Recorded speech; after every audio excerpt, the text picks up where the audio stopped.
കൊച്ചി നഗരത്തിൽ സാധാരണക്കാരുടെ ശാപവാക്കുകൾ ഏറ്റുവാങ്ങാതെ സർവീസ് നടത്തുന്ന സ്വകാര്യ ബസ് ഒന്നുപോലും കാണില്ല. കഴിഞ്ഞ ഒരു വർഷത്തിനുള്ളിൽ മാത്രം സ്വകാര്യ ബസ്സുകൾ അനാഥമാക്കിയത് 10-ലധികം കുടുംബങ്ങളെയാണ്.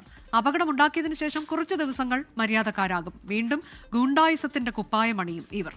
ഇന്നലെ ഒരു കോളേജ് വിദ്യാർത്ഥിയുടെ ജീവനാണ് നഷ്ടമായത്. ഒരു വർഷം മുമ്പ് തിരക്കേറിയ മേനക ജംഗ്ഷനിൽ ബൈക്കിൽ യാത്ര ചെയ്ത ഭാര്യയെയും ഭർത്താവിനെയും ഇടിച്ചിട്ട ശേഷം ഭാര്യയെ 20 മീറ്ററോളമാണ് സ്വകാര്യ ബസ് വലിച്ചിഴച്ചത്. അപകടത്തിൽ യുവതി മരിച്ചു.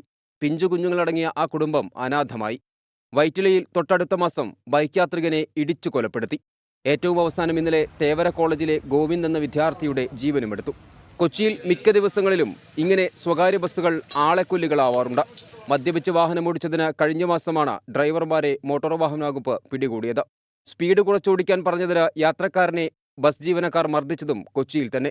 സമയക്രമം പാലിക്കാനെന്ന പേരിൽ സ്വകാര്യ ബസ്സുകൾ നഗരത്തെ നരകഭീതിയിലാക്കുമ്പോൾ പലപ്പോഴും നമ്മുടെ സംവിധാനങ്ങൾ നോക്കുകുത്തിയാകുന്നുവെന്നത് ഇന്നും ഒരു യാഥാർത്ഥ്യമാണ്. 24 കൊച്ചി.